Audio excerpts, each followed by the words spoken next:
Good afternoon, everybody, and welcome to the Seth Joyner Show. The excitement is palpable. We are on the eve of the first preseason game for the Philadelphia Eagles, the 2021 season. And to help me break it all down, my good friend from NBC Sports Philly, John Clark, is going to join me and talk about what's been going on in camp and, more importantly, what's going on leading into the Steelers game on Thursday night. John, how you doing, man? Doing good, Seth. Sometime if you could do me a favor and break down your golf swing for me so I can kind of follow in your footsteps and get a little bit of that power in your swing, man, I'd appreciate it. Anytime, my friend. I don't know what's going on. I got a blank screen on one side and I see your face down below. Let me click you out and click you back in 1 second and see. You look frozen. Really? Do you see me? I can. Nope, I can hear you, but I can't see you. Wow, that's weird. I see myself moving. I see my mouth moving and everything moving, and I see you. Well, do me a favor, and because all I see right now is a black screen, do me a favor and click back out and click back in. Let's see if we can't get this rectified. You got it. Hang on. Anyhow, we'll chat it up until, until John gets squared away, and then we'll get started. We will obviously talk about, where the Eagles are, where they're headed, what's going on. While I got time, it'd be awesome. I'd love to congratulate. There you go. Quickly, I'm going to congratulate my good friend, Harold Carmichael, on his Hall of Fame enshrinement this past weekend. It was awesome, man. It's awesome to see some of these Eagles getting in there. When you watch these inductions, it seems like the Cowboys and the Steelers, they get more guys in every year than anybody under the sun. It's good to see the guys from Philly getting some love every once in a while. Tell you what, Harold Carmichael is absolutely one of the best human beings you will ever meet in your life, one of the nicest people ever. So it's a shame he had to wait 30 plus years, but it's good to see him finally in there. No doubt about it. Hey, John, so let's dive into the Eagles because this Thursday they open the preseason. Jalen Hurts is starting. There's, a couple of guys. The Eagles seem to have gone through the preseason unscathed to a certain extent. The biggest injury has been Devontae Smith being out as long as he's been out. It doesn't seem to be a thing that they're concerned with. They're just being careful with it. And then all of a sudden, today in practice, you got limited. Brandon Brooks hamstring. Walker caught it off. Something's wrong with his foot. Sayamalo hamstring. Day-to-day, Arnold, Avery, Kroom, James. And then week to week on Hightower, Smith, again, Stevens, Taylor, and Tucker. What is going on with the injury bug over at NovaCare? I've been having my fingers crossed. They've been through 10 to 12 days of training camp, and now all of a sudden the injuries are starting to crop up. It's crazy. I mean, this has happened the last 3 years or so. They were able to win a Super Bowl. They were able to make the playoffs 2 straight years, but the injuries really caught up to them on the offensive line. I think, first of all, with Andre Dillard's injury, I think that means that you're looking at Jordan Mailata as your left tackle. He was already winning the job, and now that Andre Dillard's going to be out with a knee sprain for at least a week or 2 or more, I think that is solidifying Jordan Mailata as your left tackle. And you really want to see Isaac Sayamalo get back in there. Hopefully that'll happen next week or so. But I tell you, at receiver with Devontae Smith being out, I think it's given an opportunity for Quez Watkins. And today, Darius Slay, or he likes to be called Slay, said that the receiver that is most improved and the receiver that has impressed him the most is Quez Watkins in this camp. He is catching the football. And that open practice that you had Sunday night, not only did he reach up and catch the ball with a defender in his face, but he also held on to it as he was coming down to the ground, and the defender was able to kind of, get his hands near the ball or even on the ball. So Quez Watkins has been impressive. And I think if you can line up in the season opener with On the outside, Devontae Smith and Quez Watkins, and then put Jalen Reagor in the slot. I think that's the way to go. I think it would be really good to go with that. You get some speed on the outside with Devontae and Quez Watkins, and those guys can both make people miss. That's the thing that Quez can do. I think that'd be the way to go. But the injuries are a concern. I think the good thing is Andre Dillard was not going to start at left tackle anyway. So the good thing is Jordan Mailata is healthy and ready to go. He's 6'8", 380 pounds, and he's looking really good in camp. He's one of the standouts in camp. Let's go back to the wide receivers for a minute, because early in the week or late last week, I read somewhere that Nick Sirianni, openly reprimanded Jalen Reagor. What is going on with him? I know that, he lost a friend or a family member, right before camp started. And that kind of, put him in the hole a little bit as far as where he was psychologically. But since he's been back, I haven't heard anything good about Jalen Reagor up until this point, other than, the coaches were on him and that Nick was publicly, kind of, getting on him a little bit, which I think is a good thing. I think it's a good thing. Some people, live in this emotional intelligence world where it's, just pat them on the back until they get it. I don't think that everybody operates that way. I think there are a group of people that need to be coddled in that way. But I think that most football players who come up, in the game the right way, they want to be coached hard and they want to be pushed, because they realize that hard coaching is not going to do anything but allow them to be a better player as their career transpires. So just from what I've been hearing, I haven't heard anything good about Jalen Reagor this entire camp.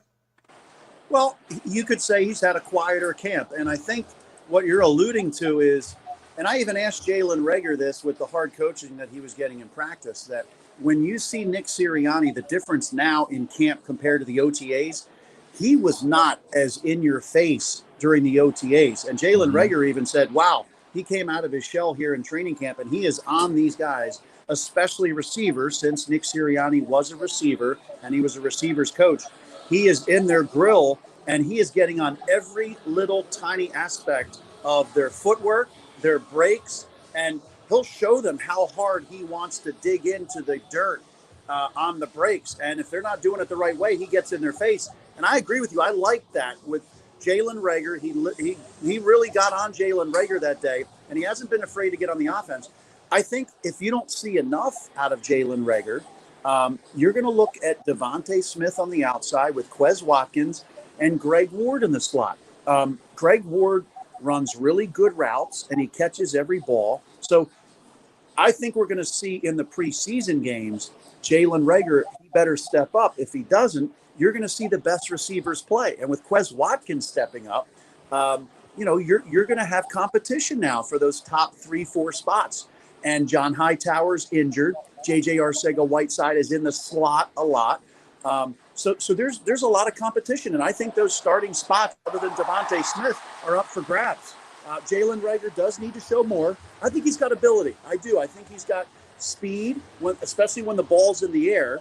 Maybe not right out of his break, but he does need to clean up his routes and run crisper, tighter patterns and exactly the way the coaches want him, or else somebody else is going to play above him.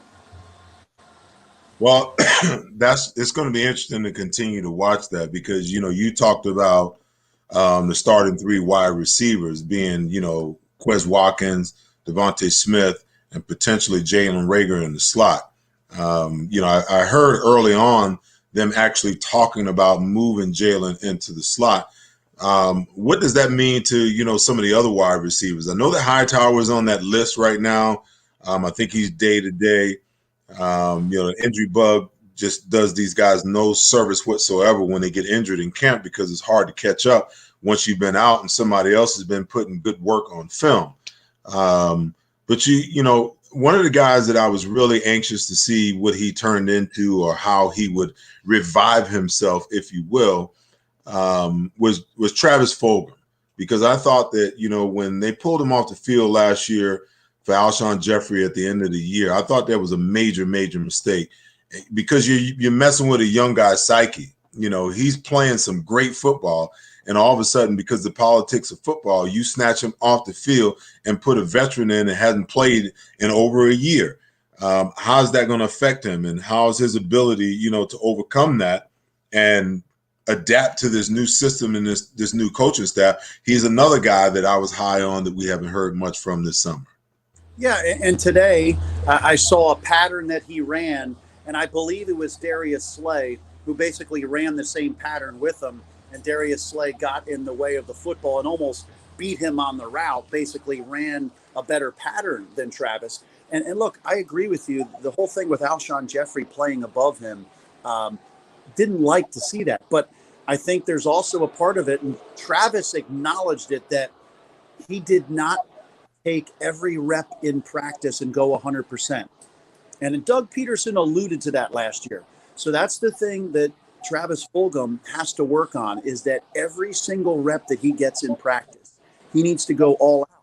He can't take a practice rep off here, take another rep off here. He needs to go all out in practice. He's trying to earn a job on this team. I mean, you talked about it, the competition at receiver. I think if you go 5 receivers right now, and you go Devontae Smith, and you go Jalen Reagor, Travis Fulgham, Greg Ward, and I think you're talking about Quez Watkins, and I think John Hightower may not make this squad, and I think that J.J. Arcega-Whiteside may not make this squad. So there's competition for that last spot at receiver. I think Travis Fulgham has a spot locked up, but he does need to take practice more seriously, and he admitted as much. He needs to take every single rep and play it like it's a game. We saw him be the best receiver in football for a month, 4 or 5 games.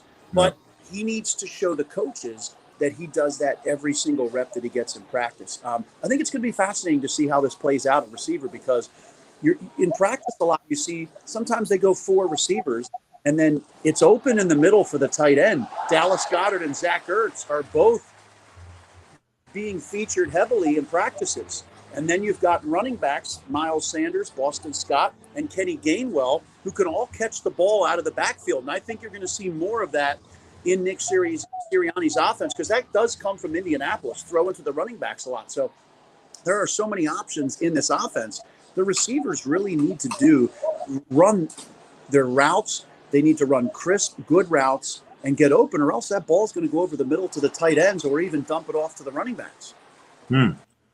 Well, I think we know that in order for Jalen Hurts to develop into what Nick Sirianni and the Philadelphia Eagles are hoping that he can develop into, the offensive line just has to stay healthy this year. You're already talking about Seumalo being nicked up. Dillard has all but wrapped up, and I think everyone expected and knew that probably was going to be the case. The only hindrance would be is that if Dillard came in and actually put up a fight, that the politics of football, would get in the way of truly who was the better player and who deserved to be the starter. But this injury and the things that I've been hearing about Andre Dillard throughout, preseason and training camp seems to say that, that's all but wrapped up. The question is, okay, where is Landon Dickerson in his health? And is he the guy that steps in behind Seumalo? Because I've always felt like that would be, in the spirit of Nick Sirianni and his competition, that would be the perfect case scenario, okay, for him to come in and be the competition with Isaac Seumalo, understanding and knowing that, hey, this guy's coming up, contract-wise. We know that Landon Dickerson can be valuable beyond just the center position. And if things go well this year for the Philadelphia offense, that may devoid Jason Kelce of even considering retiring for at least one more year. So do you have any news on who that guy is that's going to step in for Seumalo? Obviously, he's out for the game on Thursday. And I got my fingers crossed, because ever since they drafted Landon Dickerson, I've been saying that guy should be the competition for Isaac Seumalo to push him. Yeah, I totally agree with you. Problem is, today at practice, Landon hasn't practiced yet, and he had a sleeve on that leg and now he has a brace on that knee. So I think for now, he's on the shelf. And I don't know if he's going to be on the PUP list. I don't know how many games he'll miss to start the season, but he hasn't practiced and he's not ready. So I don't think he is the guy to go in at this point. You see Nate Herbig, he's in there. But you know, I totally agree with you. I mean, I think the season last year was lost or started to go down the drain when Brandon Brooks went down in June or July. That was devastating. And then Lane Johnson was playing on one leg all year. His ankle was never right. So if you were to say going into last year, what was the best part of the Philadelphia Eagles, I would have said the right side of that offensive line with Lane Johnson and Brandon Brooks. And neither of them were themselves last year, and they were lost to injury. And, of course, the line had historic injuries. You're right. The entire season is going to depend on the play of the offensive line, and for the defense, the defensive line. But the health is the number one thing. I'll tell you, though, if Jordan Mailata can play in the regular season like he's looked in camp at 6'8", 380 pounds, with the way he can move, the athleticism and the use of his hands, there's not a lot of guys who can get around him. And you know, if Lane Johnson and Brandon Brooks are healthy, I think the offensive line can be a plus. But it is worrisome that you're already seeing Isaac Seumalo, Andre Dillard, and those guys nicked up. But I really think, Seth, that the line play for both sides of the ball is going to decide this Eagles season. And if I could just jump to that other side, I think the one impressive thing that I have seen is that Derek Barnett looks good in camp. And then Javon Hargrave, you know, he's a lot more comfortable now because he came from that Steelers 3-4. He was injured. He didn't really have an offseason last year. He didn't participate in any of the camp leading into the season, didn't have any preseason games. So I think when you have that defensive line, and I see a lot of times they're basically lining up 5 defensive linemen. They'll have Jannard Avery as the 5th, or Joey Osman with the second team as the 5th. But, you know, they're trying to put Josh Sweat out there with Brandon Graham and Derek Barnett, along with Fletcher Cox and Javon Hargrave. So they're really going to try to get after the quarterback this year. And I see the defensive line being a strength. And I think that's where the Eagles will win or lose this year. But the one thing about the Eagles' offensive line being banged up, if they do have injuries again, I see Jalen Hurts being able to create more with his legs than Carson did last year. Mm-hmm. Carson doesn't have the same mobility. And when the offensive line had all the injuries, it just seemed like he got more and more shell-shocked. Jalen Hurts, he can take off with his legs. And when you see the size of his quads, you saw him squat over 600 pounds in the offseason, but he's hard to bring down. We saw that the safety try to tackle him in Arizona at the goal line. So I think Jalen Hurts will be better equipped for dealing with the injuries of the offensive line. But I agree with you. I really think that that's the key to the Eagles season, a healthy offensive line, to let the offense function and operate like Nick Sirianni wants it to. Well, I think that, you know, I agree with you. I think that the Philadelphia Eagles are going to be better than what everyone expects for them to be. Just based upon the fact, if you can keep the offensive line healthy, that they're going to be better. With Jalen Hurts having an entire OTAs, you know, to be able to go through rather than being drafted and thrown right into the season with no training camp and no preseason games, all of these things are going to only help him be more comfortable. I want to just talk for a sec about the development, and before you go, then we'll jump over on the defensive side of the ball, the development of Jalen Hurts and what you see. Because in my opinion, it is a great thing to have when you have a quarterback who has, you know, the ability to move and to create when everything goes haywire. Because let's just be honest, sometimes the defense, they just win. You know, sometimes you get beat up front, you know. Sometimes, you know, the call is just a better call versus, you know, what the offense is called, so on and so forth. And if you got a guy that can't move, he's kind of a victim of the circumstances. But if you've got a guy that has the ability to break the pocket and understand that, hey, they're in man coverage. If I take off, the only guy that sees me, either the single or the double high safety, everybody else has got their back to me. By the time they react, I've already picked up, 20, 25 yards, and I can slide a step out of bounds, and we got a first down. Hey, let's go. At the other end of the spectrum, when it's zone, okay, my guys are looking at me and I'm looking at them, and I'm gonna scramble vertically to the line, horizontally rather, to the line of scrimmage, and buy time for my guys to come back and for my other guys to turn the short routes into deep routes. I've been hearing positive and negative chatter about Jalen and his accuracy and his decision making. I know that you've been there just about every day and you've seen it all. Give us your assessment of what you've seen in Jalen Hurts, throughout these first 12 practices leading into this first preseason game. Well, I think you hit on two of the key things: decision making, making a quick decision, and getting that ball out when it needs to be out. If he needs to have that ball out as the receiver is breaking into his route, it's a timing thing, and that needs to come out. The ball can't be late. So yeah, I do think decision making, making quick decisions, and accuracy are the two biggest things with Jalen. I think he's got all the intangibles. You see how the guys gravitate to him and follow him. He's got all the leadership skills that you want. And I loved when he said he loves that Nick Sirianni is coaching him hard. He wants to be coached hard. And they're working really hard on his footwork and just making sure each different type of throw that his footwork is aligned with that throw. And Nick Sirianni said the one thing he really wants to see is the rhythm, throws in rhythm. And I think you basically said it. In those big moments in the game, is he making quick decisions, decisive decisions, and understanding where the ball needs to go, understanding where a blitz is coming, and where to get that ball out. So I think you hit the nail on the head. And I want to give him more of a chance than seeing him in training camp. I want to see this game Thursday night and then the next game against the Patriots. And now also, I think it's going to be great for him going against the Patriots and the Jets in those joint practices, because he won't be seeing the same Eagles defense over and over again. He's going to be seeing a defense from those other teams. So I think he's got the arm strength to.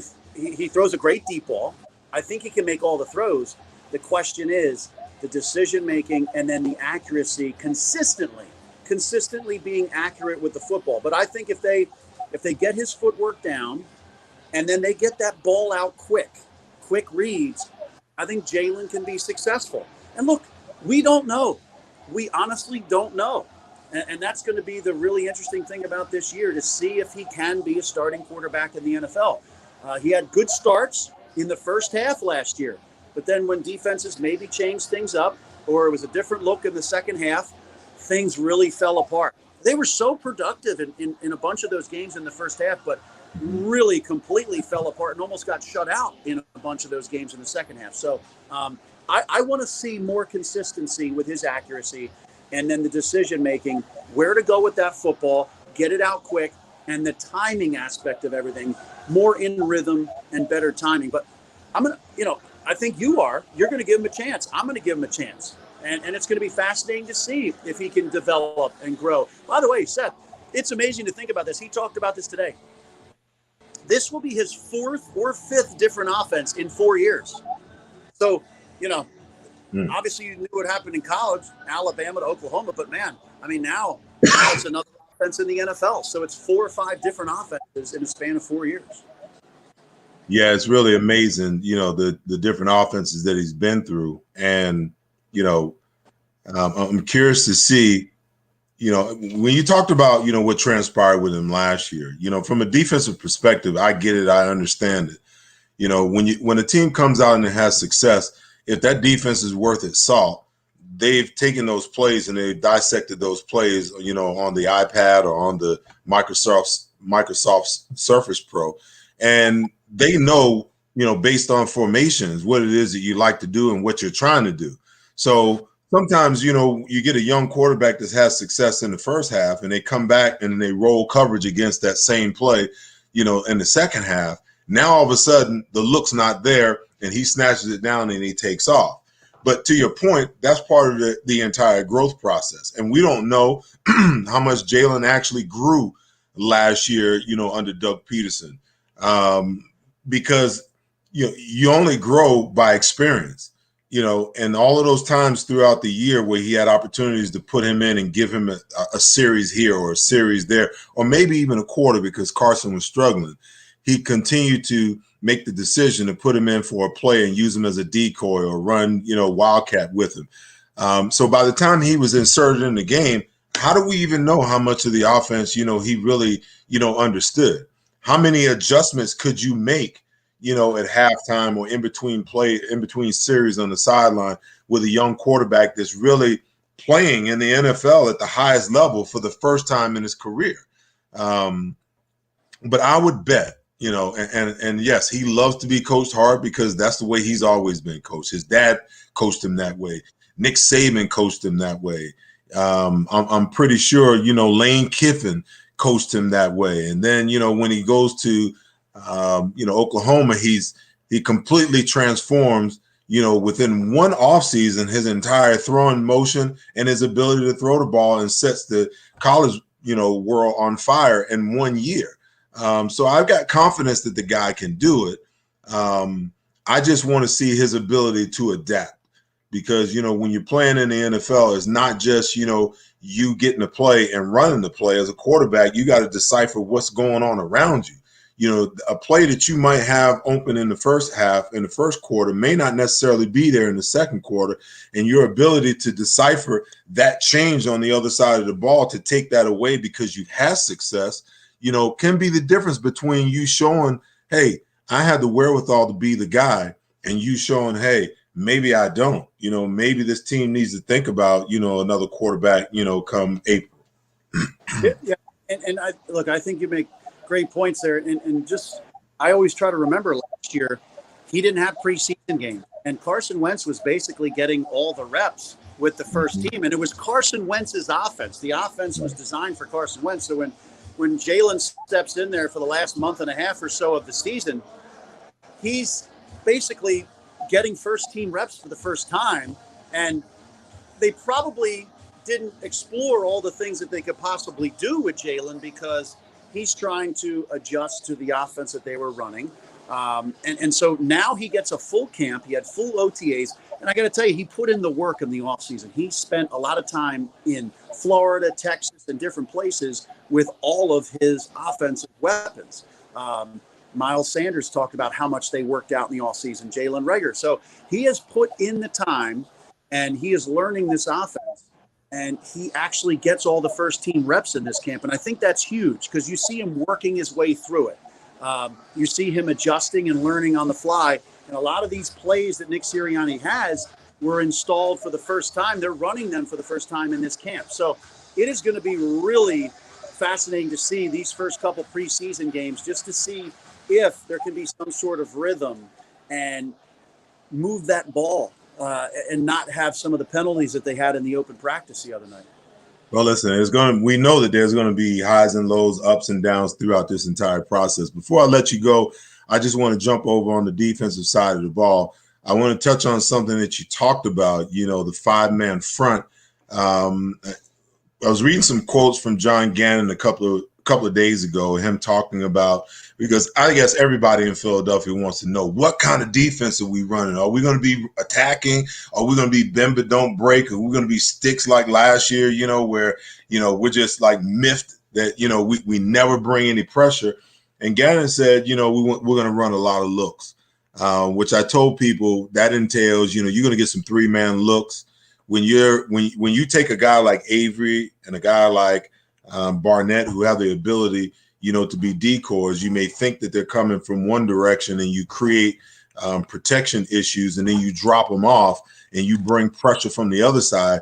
That's a look that the Philadelphia Eagles have not employed. He said control mayhem is one of the things that he wants to see happen. And he wants offenses to be off balance. He wants to make sure that, you've got not only the quarterback thinking on the field, but you got your offensive coordinator, whoever the play caller is, you got him burning wood in the oven upstairs as well, as far as what it is that you might do or what you might bring to the table. So now I hear from you that they're employing some five-man line, which I love, because What does that do? That creates one-on-ones. I think I talked about in my show last week. How do you create one-on-one situations for a guy like Fletcher Cox? And when you're in a three-man front, that means that either guard can block down on Fletcher and take him away. When you're in a four-man front, if you're balanced up with 2-3 techniques, guess what? That center is going to turn to Fletcher every single time. If you, as a defensive coordinator, don't make the adjustments to take your other tackle and put him in a one eye or a two eye, which forces that center to acknowledge that he's there, because if you turn away, he's on the quarterback right now. But what the five-man line does is says that across the board, okay, everybody's one-on-one. And to me, if you go back and you look at the game where the Patriots, beat the Rams a couple of years ago, what they employed was a inside-out 5-3 front, okay? They took a five-man front. They took the two outside backers, Gerard Mayo and I forget the other kid that was on the outside, and they kicked the ends out, and the 30 front, they kicked them out pretty much to a 6 technique.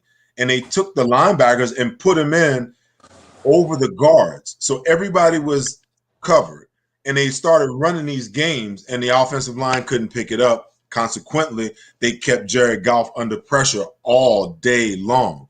But they were able to cover on the back end. I'm excited about what I'm hearing from John Gannon. I can't wait to get to Philly, next week to see them actually in practice for a day or two, so I can get an idea of what they're running. But more importantly, as we progress, to start to see what they look like. Who on that defense has impressed you throughout training camp? Well, I tell you, Derek Barnett has looked really good at camp. Josh Sweat has looked really good at camp. And then in the secondary, Steve Nelson, I like his coverage ability. I see him playing the ball, which you can't say all the time Eagles cornerbacks of past have done. And He doesn't go for the interception. He just makes sure he bats it down. He has a pass breakup. So I like what I've seen out of Steve Nelson. I think Avonte Maddox is in the right spot, not on the outside, but in the slot. And I tell you, Darius Slay, I think, is so valuable for this team. I watched him during the whole practice today. And not only does he give the receivers a tough cover every time, he is on them every time. But then he talks to the receiver about tricks and certain things. And then other DBs, the young DBs, he is always talking to them after every play, and he's showing them little tricks. I saw him tugging on the back of his own jersey to show them maybe how you can get away with where you put your hands. Right. I think he's such a good leader for the secondary and these young corners. And I didn't see a lot of him today, but Zach McPherson, this rookie, he's looked really good when I have been out there. And I think he's got very good coverage skills, and he's got the defense fired up after some big plays that he's made. So I like some of the things you're seeing in the secondary.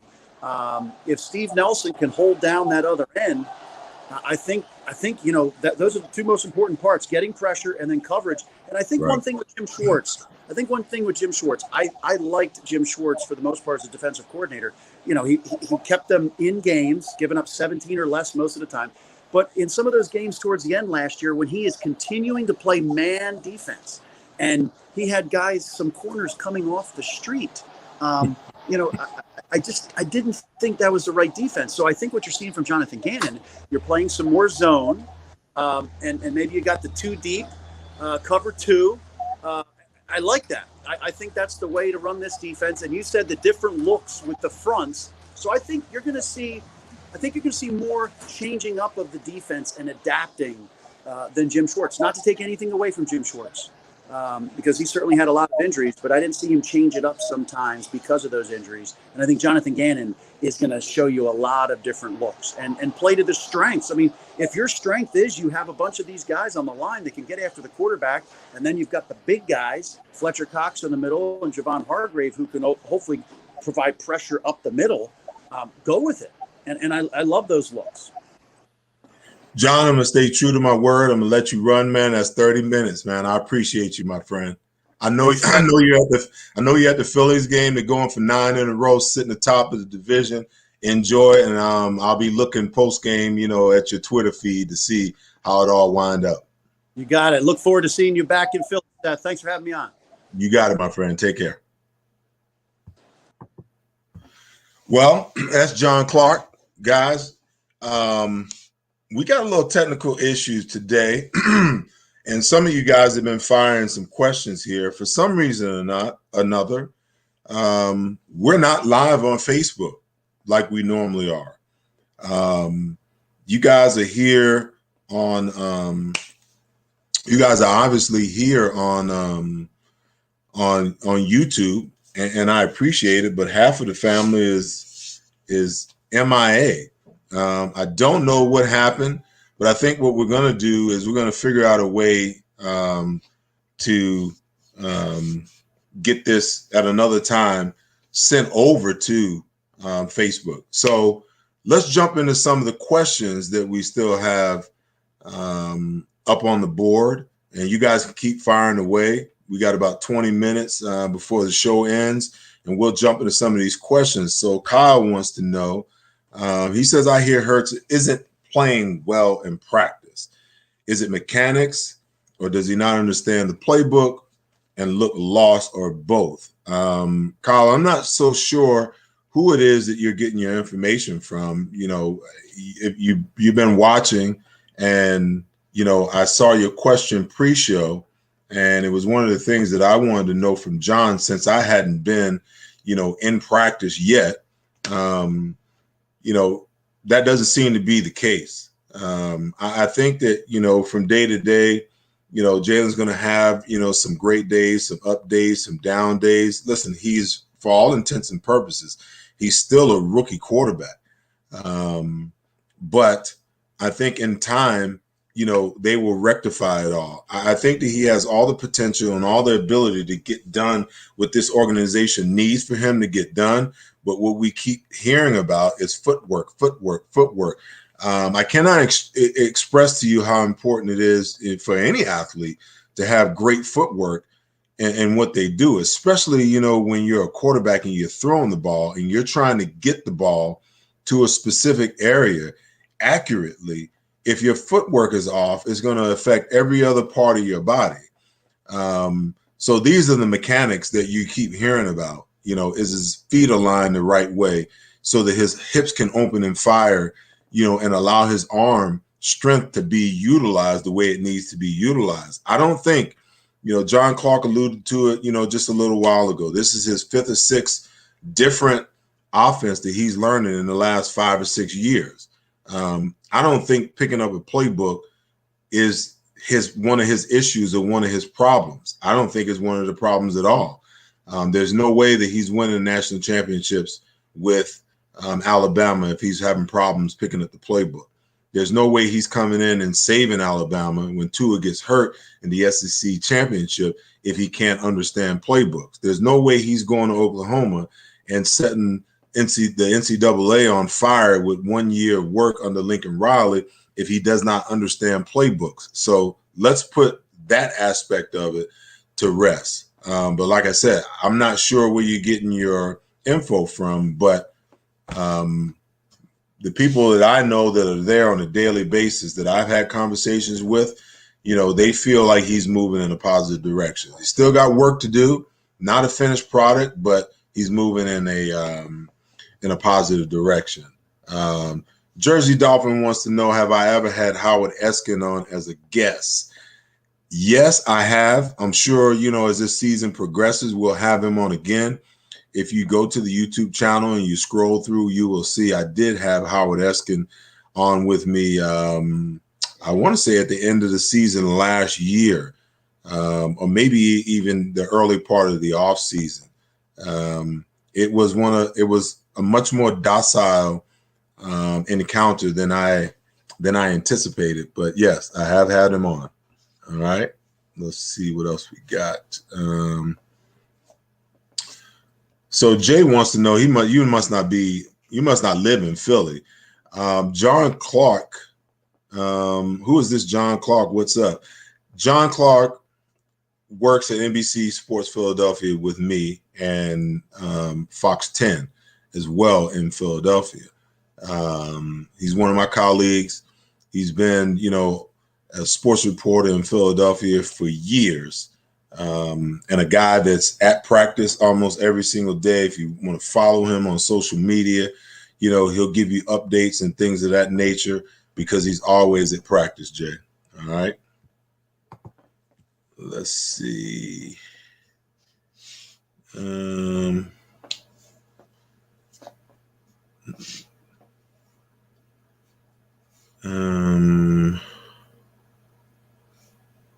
So let's talk about it, Jay. You're just on fire today. You said Dillard has no business on this team. Well, there could be some validity for that. Who knows? I'm not close enough to it to really know or acknowledge, what Andre Dillard's problems or issues are. In all of my years of observing the Big Five conferences and where players are drafted out of those conferences, the Pac-12 has really changed a lot as a conference. There was a time where they really were a part of the Big Five. I mean, from a competitive standpoint, what I'm saying is that Pac-12 football is not leaving the Pac-12 and going to the SEC as we know it, or the Big Ten as we know it, or the Big 12 as we know it, or to most of the ACC as we know it, and being competitive. They're just not. They are the Pac-12 is an offense-driven conference, in my opinion, and they're finesse, in my opinion. When you see scores that are 42-45, 45-50, 51-52, these scores indicate to me that you don't play defense and you're not very physical, or that, you're not apt to really play an aggressive style of defense. What's my point? My point is that if I'm a GM and I'm evaluating players, there are just certain positions that I'm not drafting players out of the Pac-12 on my roster. I'm just not doing it. I mean, I've got to see something that's so different about that player. He's got to be uber dominant in that conference in order for me to say, okay, I'm willing and ready to commit a first rounder to that guy. Now, Andre Dillard, you looked at him on film coming out of college. Great feet, great hand placement. All of those things are nice. But what kind of competition did he play against, okay, that showed you or showed us that he was a dominant player from the standpoint of being able to play against elite level competition? Now, I talked about it last week. We've heard that, he's been complaining, he's been whining. Josh Sweat has been, using him as his own, his personal whipping boy. And now he's injured, okay? So now the team is in a situation where, you're 3 years. You're into your third year of a guy that you drafted, okay, and the guy can't crack the starting lineup because the guy that you drafted 4 years ago or 5 years ago, who was a project, who never played football before in his life, has come in and turned into the starting left tackle of your football team. So what do you do with Andre Dillard now? Because this injury all but ensures that he'll never get on the field as long as Jordan Mailata is healthy. And what do? Do you keep him as a backup? How do you deal with the discontent that comes from that? Or do you trade him, understanding that, maybe that discontent is just strong enough that you might need to move him out of the building? The problem is it's a depth thing now, okay? Because if you trade him and for some odd reason, some wild, not like it hasn't happened in the past, if Jordan Mailata gets hurt, who do you have that you can insert at that position to bide the time until you can get Jordan Mailata back. So this is the quandary. When you talk about guys not having any business on this team, no business on this roster, these are the issues that, that a GM and a head coach and, everyone in football operations are going to have to deal with when you talk about, okay, he didn't win the starting job. We can't have him as a first rounder sitting on the bench having lost out to a seventh rounder. Okay, we need to just go ahead and get rid of this guy. That's easier said than done. You can say that, but if you don't have anybody to back up that position, then you really have, the Philadelphia Eagles have no other choice but to keep Andre Dillard on this team and continue to work with him. My thing is, again, Pac-12 competition is much different than what it used to be. There's very few offensive and defensive linemen that I would look at on film and say, as a Pac-12 player, that's a player that I would draft if I was a GM. That's just me. That's my opinion personally. It's not, you cannot say, I'm not saying that there aren't players there. I'm not saying that in the past there's been Hall of Famers that come out of the Pac-12. But the way that the Pac-12 plays football right now, the two most important positions on the field, offensive and defensive line, when you're beyond the quarterback, I got to have world beaters. I got to have guys out of SEC, Big 10, Big 12, ACC. I got to have bona fide guys that have played against bona fide competition that's willing to come in and fight against dogs because they've been playing against dogs, okay? That's just my opinion. All right?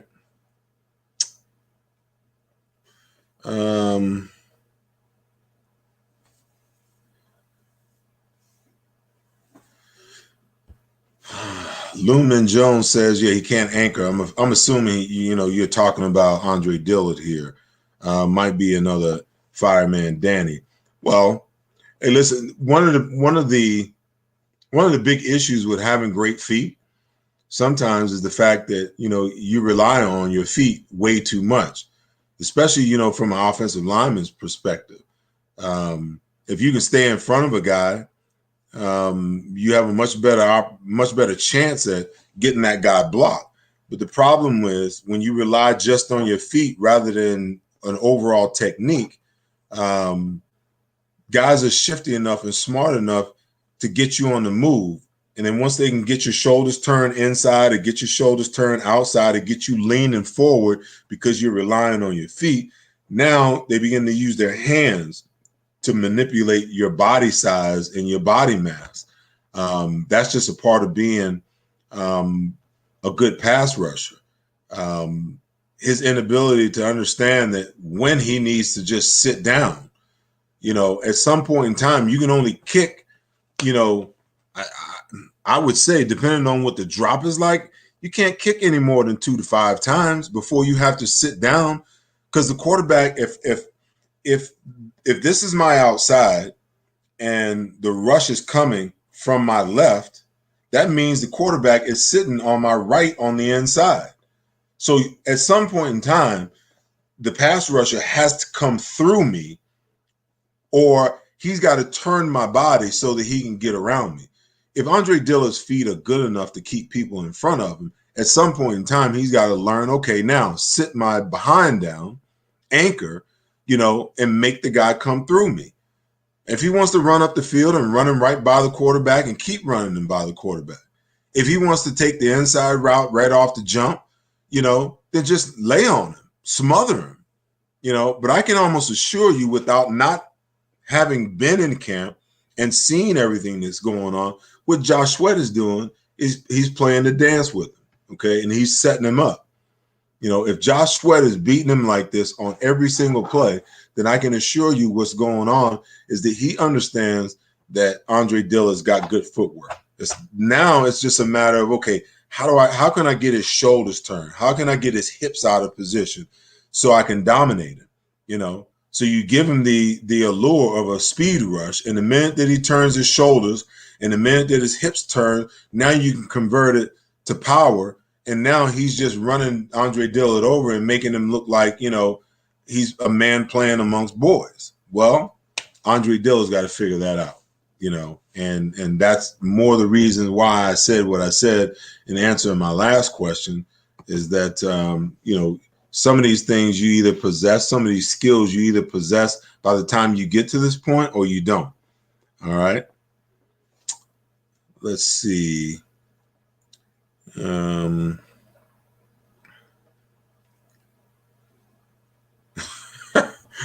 Jay, what is going on with you, man?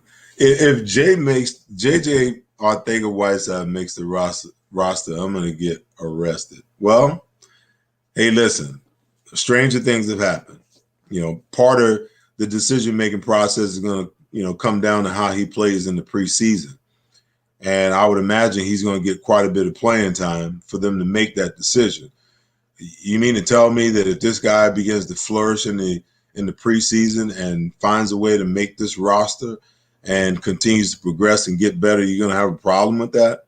I think, with all the competition that's going on at every single position, at some point in time, what's going to wind up happening is, take a guy like Quez Watkins. I believe that Quez now understands that, this is his time, that if he doesn't show this coaching staff what he has and what he's able to accomplish, that he might find himself, on the move again, or on the move, I should say, with another team, having to go through that proof that I can actually play all over again. For some guys, the light goes off. They get it. They understand that, hey, I've got to make this happen. I got to figure out a way, to get this done now, here where I am, if I want to be here. Other guys, sometimes it takes a dire situation like JJ Arthega-Whiteside is about to face in these 3 preseason games for the light to go off. So how do we know? We just don't know. I mean, it doesn't look good for him because we've been hearing about everybody else except for him at the wide receiver position, good, bad, or indifferent. You want to hear something, for a guy that's kind of on the fence, for him to go through, 12 days of training camp, you don't hear anything from him and he's on the fence. That's a little disconcerting, but, you still got 3 more you got those 3 preseason games. And to me, that's where, the rubber meets the road, my friend. All right.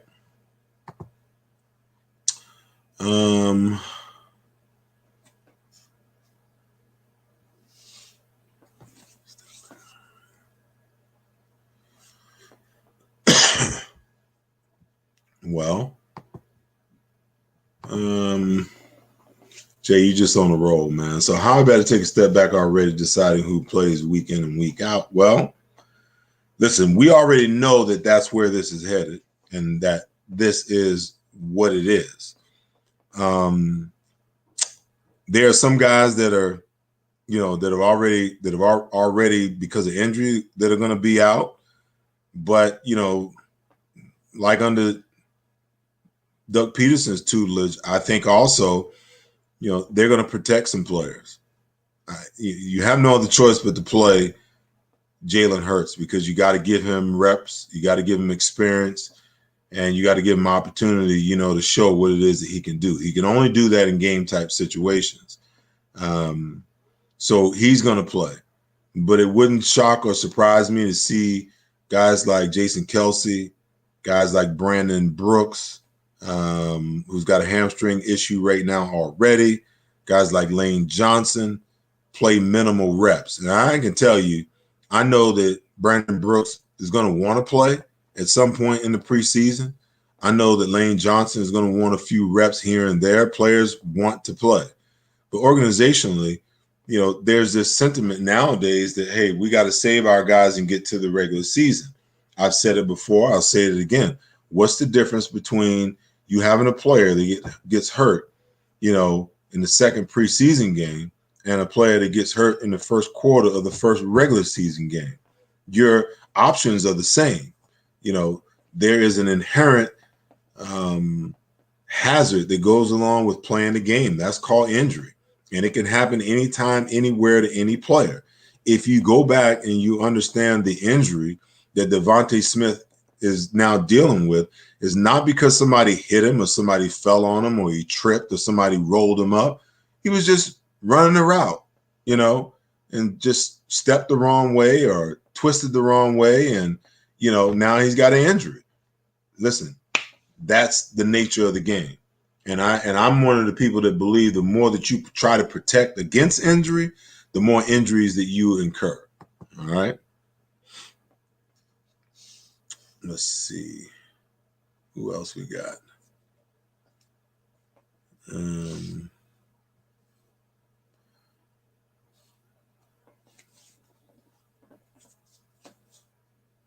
Some of these comments, man.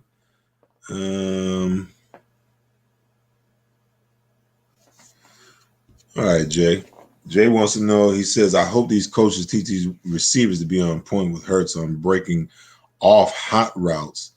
Well, first things first, let's teach our wide receivers, all of them, how to run better routes. Better routes is going to equate to better timing, and better timing is going to equate to Jalen Hurts getting the ball out of his hands faster. I think that's the main thing, is being able to take exactly what it is that the defense gives you, rather than trying to push the ball down the field vertically the way that we have the last couple of years, which in my opinion causes the quarterback to have to hold the ball and wait for those downfield routes to develop. I think that, we live in this world of high-powered offenses, and we see the big plays by Patrick Mahomes and the big plays by Aaron Rodgers and the big plays by Tom Brady. And we look at them through rose-colored glasses, because whoever we're fans of, that's what we want to see our offense look like. We want to see that explosiveness. We want to see that happen within the offense, the Philadelphia Eagles. Well, truth be told, there's a series of things that transpire in order for those teams to get to a place where they can hit these long plays down the field. Okay. What's the first thing? The first thing, most of these organizations, they have a game plan to have some semblance of balance, depending on where you rank defensively and how good of a team you are defensively. But they want to have balance on the offensive side of the ball. Okay. The other thing is, how many times do you see a Patrick Mahomes, Tom Brady, or Aaron Rodgers led team that's behind? For the most part, these teams they play from ahead. And if you can do that, now what begins to happen is you force the hand of the defense to now begin taking some risks and taking some chances that they otherwise wouldn't take if the game was 0-0. Most teams, most coordinators would rather play pretty vanilla and play things close to the vest when the score is 0-0, because nothing gained is nothing lost. So when you get a team in a situation and they're in the second half and the defense coordinator is looking at the clock running down, realizing that you're down, him doing something that's out of character is a lot more likely to happen than not. So he dials up a blitz. And these great quarterbacks come to the line of scrimmage. They look at the defense. They see man. They see press. They see the one guy off on the other side. They see single high safety, or they see zero coverage. And they're grinning on the inside because they've already got the sight adjustment locked in. They've already got the protection locked in for what they're seeing. And they know where they're going with the ball right away. So now it's just a matter of getting a snap and making the throw, because they know where the mismatch is. They know where they want to go with the ball. Boom, 60, 70-yard touchdown, 50-yard, 40-yard touchdown, okay? And we as fans sit back and we look at it from a completely different perspective, because we think that those plays are always there. No, there are rights that have to be earned in the NFL in order for you to have certain things and do certain things. Buddy Ryan used to always tell us, hey, to the defensive line, you guys want to get after the quarterback, stop the run first. Make them one-dimensional, and then we can go get the quarterback, okay? You linebackers and safeties, you guys want to blitz, stop the run first, okay? You stop the run, then I can dial up any blitz that I want to give you an opportunity to go get the quarterback and play aggressively. Well, it's the same way on the offensive side of the ball. If you don't set the table and you don't do things, that are conducive to you being able to be a big play offense, like running the football, taking what the defense is giving you, understanding, that you can methodically work your way down the field and secure field position, secure 3 points. If the defense rises up and stops you, all of these things play a role in your ability to open up your playbook and be able to take the big shots down the field. That's the way it works. You just don't line up and say, okay, we're going deep on this play. No, defenses and defensive coordinators and defensive players, they get paid to make plays and make decisions and make and stop you as well. And in a lot of ways, that's how it works. So Jay, you talked about hoping that the receivers are on point. That's one thing that Nick Sirianni, in my opinion, has been much more hands-on than anything else.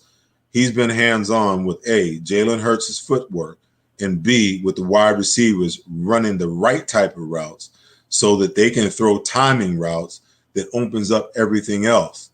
As far as if they're throwing the football, if they're running the football, passes, to the backside of the backfield, passes to Ertz and Goddard. All of these things help facilitate an offense's ability to take shots down the field. All right. Hey, guys, that's it for today. I want to thank my guest, John Clark, for joining me today. Again, I apologize for some reason or another for my Facebook family. They got omitted today. I will make sure that I work all of that out. As always, you guys be kind to each other and take care of each other. But most importantly, make sure that you love each other. I'll be right back here next Tuesday as we break down the Steelers versus our Philadelphia Eagles on Thursday, their first preseason game. Peace.